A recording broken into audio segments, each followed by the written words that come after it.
Shalom teman-teman, para pelayan Tuhan dan orang tua yang dikasihi oleh Tuhan.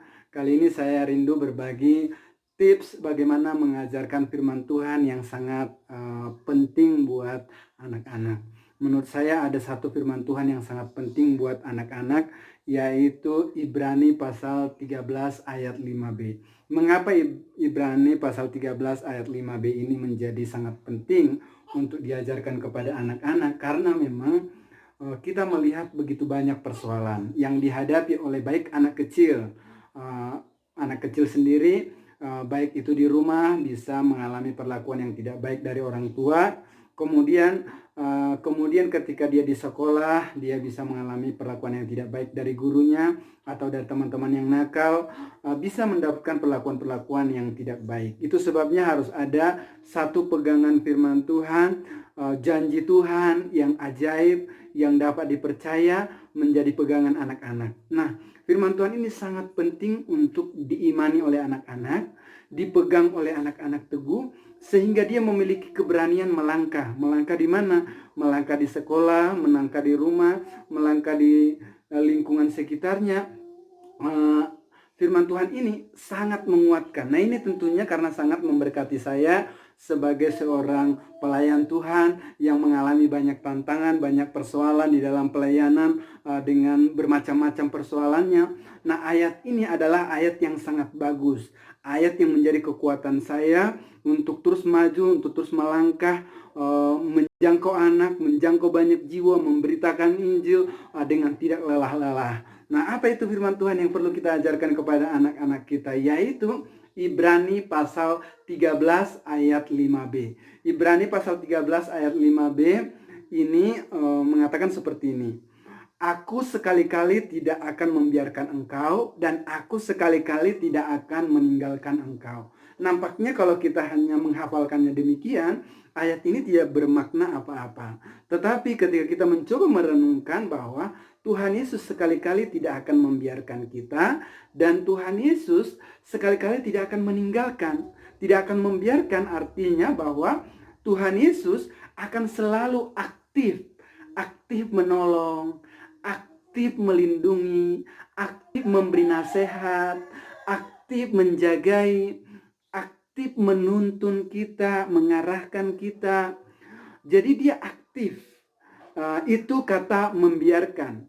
Kemudian tidak akan meninggalkan, artinya memang dia selalu bersama kita, selalu bersama dan selalu aktif, selalu bersama dan selalu aktif menolong kita. Jadi ini menguatkan iman saya bahwa Tuhan Yesus aktif selalu menolong saya, memberi pencerahan, kemudian memberi hikmat, memberi nasihat, memegang tangan saya, kemudian melindungi saya, menasehati saya. Banyak hal yang dilakukan oleh Tuhan Yesus, memberkati saya, mencukupkan apa yang saya perlukan. Dan itu tidak lepas, bukan hanya hari ini. Tiap hari, setiap detik, 24 jam satu hari, dia beserta dengan kita. Nah, ayat ini menjadi penting untuk diajarkan oleh orang tua kepada anak-anaknya, dan juga diajarkan oleh para guru sekolah minggu kepada anak-anak sekolah minggunya.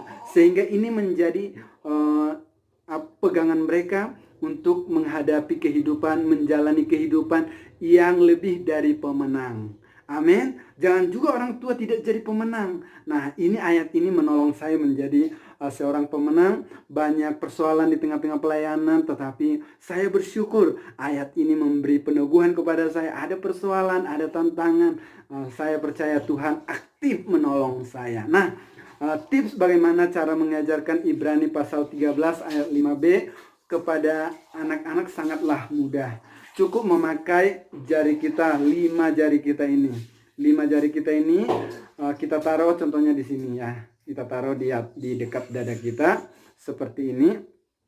Seperti ini di dekat dada kita seperti ini. Kemudian nanti akan kita ajarkan contohnya Ibrani 13 ayat 5b. Ibrani 13 ayat 5b. Nah, itu ya. Kemudian bagaimana caranya lagi untuk mengajarkannya? Yang pertama kita bilang seperti ini. ini jari kelingking ini kita buat ini namanya menggantikan kata aku. Aku sekali-kali tidak akan membiarkan engkau, dan aku sekali-kali tidak akan meninggalkan engkau. Jadi engkaunya itu kita sendiri, yaitu jari jempol.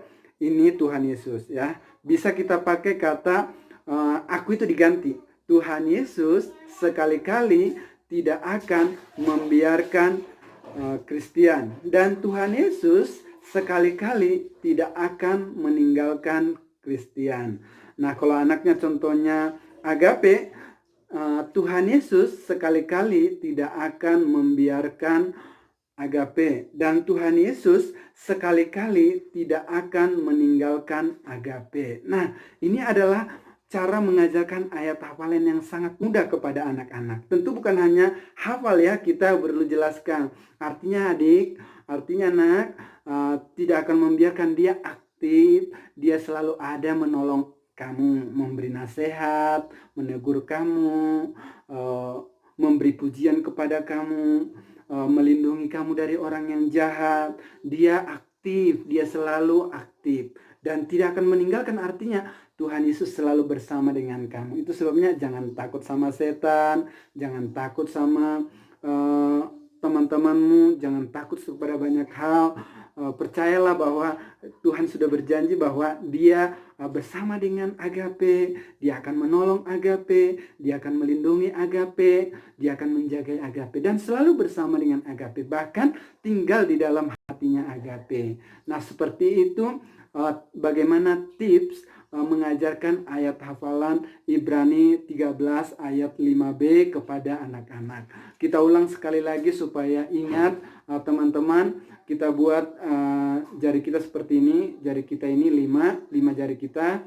Kita buat ibu jari menghadap dada kita. Itu menunjukkan bahwa itu nanti menunjuk kepada kita gitu ya. Kemudian ini Tuhan Yesus gitu ya. Tapi sebelum 5 jari ini kita pakai sebagai alat peraga, kita buat dulu Ibrani 13 ayat 5b. Tuhan Yesus, ini jari ini, Tuhan Yesus sekali-kali tidak akan membiarkan Kristian, dan Tuhan Yesus sekali-kali tidak akan meninggalkan Kristian. Nah, itulah ayat yang menjadi pegangan yang harus kita tanamkan di dalam hati anak-anak, yang harus kita tanamkan di dalam hati kita, karena persoalan pun bukan hanya dihadapi oleh anak-anak, tapi juga oleh orang tua, oleh para pelayan anak. Percayalah bahwa persoalan itu baik buat kita. Itu menolong kita maju, menolong kita bertekun, menolong kita hati-hati, menolong kita lebih bijaksana, menolong kita melihat perbuatan Tuhan, penyertaan Tuhan yang nyata di dalam kehidupan kita. Kiranya ayat ini menguatkan teman-teman semua, menguatkan orang-orang yang saudara layani. Dan Tuhan memang berserta dengan teman-teman. Jangan sampai tidak percaya. Sama sekali mau kemanapun, bahkan pada saat kita tidak menyampaikan firman Tuhan pun, pada saat kita berjalan, Tuhan bersama dengan kita. Tuhan Yesus memberkati teman-teman semua. Sampai bertemu di video-video selanjutnya. God bless you.